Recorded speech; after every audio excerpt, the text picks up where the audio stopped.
team news, please. Well, apart from Sanchez and Ospina, I haven't seen yet because they arrived late last night. Everybody looks all right. Good news on Alex Iwobi we hear as well. Iwobi's back in the squad. The only one who's not ready is Aaron Ramsey.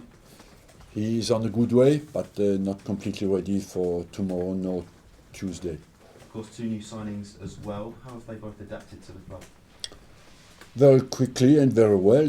But the real test is the games, and so we'll see and know very soon. But what they do in training is promising. At least they have the focus and the quality in training that is that we expected, and on that front, I'm very happy. And just finally from me, how likely are the 2 of them to play some part tomorrow? I haven't decided yet, so that's a decision I have to make. I have to see today how everybody comes back and who I will start tomorrow. Hello, Arsene. Very happy with your new signings. Very relieved too that they eventually got over the line, those deals? Yes, we did it quite early compared to some other clubs because we finished our job on Saturday and the transfer deadline was on Wednesday, so we were earlier than expected because it was a quick turnaround on Saturday morning that we didn't expect to be as quick as that. How big a role do you feel they can play for you over the coming weeks and months? Look, they bring us their qualities. That for Mustafi is, of course, he's a young centre back and he has already international experience.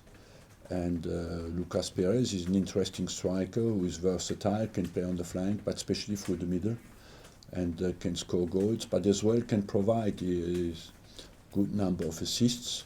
And the kind of football I like to play is, of course, that's an interesting quality.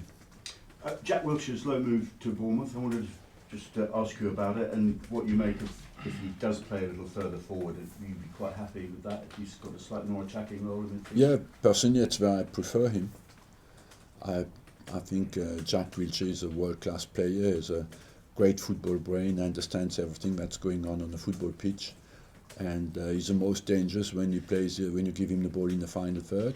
So for me, it was always a shame that he plays too deep. I like him close to the goal because he can create. And the thinking behind is that he gets regular football to come back to what he is, a world-class football player. How big an asset might Mathieu Flamini be to Crystal Palace? Will bring them experience. They've bought quite well because they have now Flamini, Benteke, Loic Remy, so they have strengthened well their squads. And with Kabay in midfield, they'll be a strong team. You were mentioning about Alexis Sanchez and David Ospina only just coming back. Otherwise, everybody appears to have returned from international duty unscathed. But Granit Xhaka did pick up a red card. Do you have any concerns about his discipline on the field at this stage? We have a concern about the discipline of every player, and I believe that the results are linked with discipline. If you have no discipline, it's very difficult to make results. Alex Sanchez was saying this week that he feels he's reached a level where he can compete with the great players, that he doesn't feel inferior to anyone. Has he reached the level of the likes of Ronaldo and Messi now, do you think?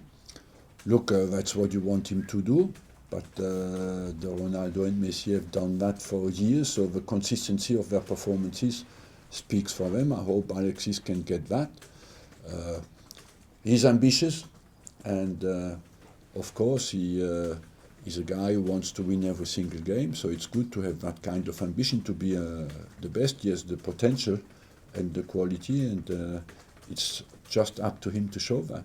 The Wilshere loan deal may have added to these rumours that Eddie Howe may one day take over from you here. I'm not trying to hurry you out the door, but do you think he's a talented young English manager and may he Yes, one day but honestly, I don't know who will take my job one day. I don't know who will take your job one day. We have to compete. So these are questions that are for me impossible to answer. I give my best as long as I'm here, and I wish the best to the guy who comes after me. Southampton this weekend, Claude Puel, a player that you obviously were involved with when you were manager in your early days, and you I'm sure watched his career.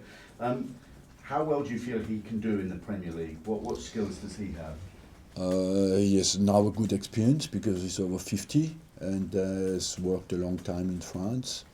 He's a guy who has a great will to do well, and has a very good knowledge in the game. And he has done extremely well in Nice, his last club, so I believe that he's equipped to have a big impact in the Premier League. Is it right that he clattered into you in training once because you dropped him from a game? Sorry? Is it right that he clattered into you in training once because you dropped him from a game? You know, Puel was well known in training to be a good tackler. Even on the morning of a cup final, he could tackle, and even if it was the manager, no problem. Just one last one from me. The Manchester derby this weekend. I mean, it's sure to be a great occasion. They're both right up there at the top. But how significant do you feel this might be in the context of the title race?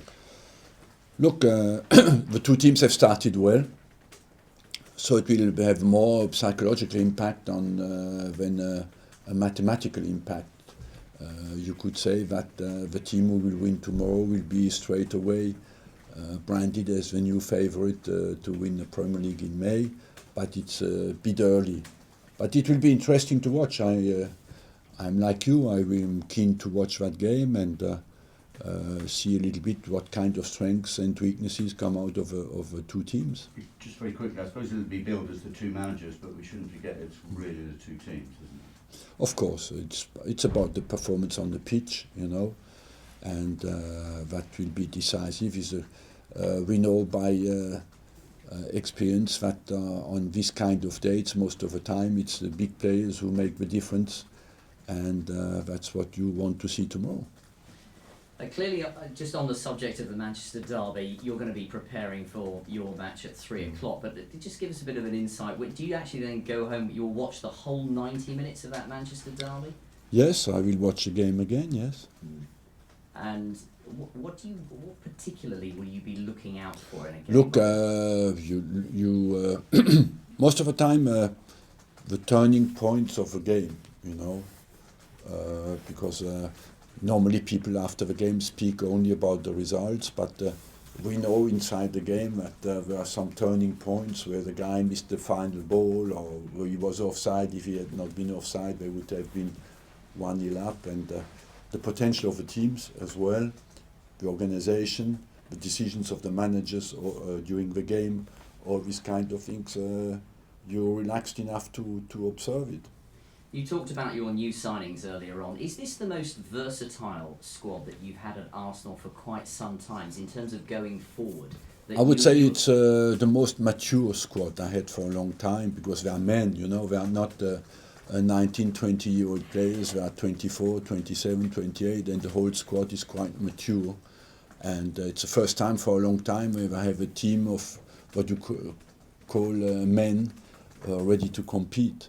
After, we have to show that we are good enough to beat everybody else. So if they're the most mature squad, does that excite you? Do you think then that you have the best chance in the last few years to win the title? Look, I always believe we have a chance, even when I had young players. You can't really tell me that, but certainly I had not the squad of players for a long time who had enough experience to compete. And just one last question about integrating everybody into the squad and with the international break.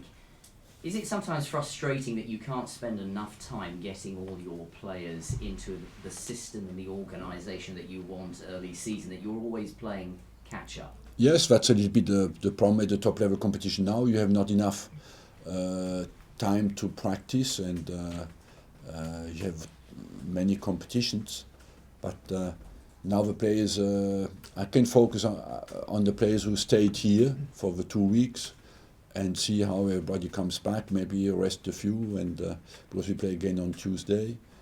So, but the fact that they have a very complete squad, these decisions are easier. Arsene, just on Jack Wilshere, you mentioned about him being at his best when he plays further forward. Was that part of the problem, that you didn't feel you could accommodate him here in that position?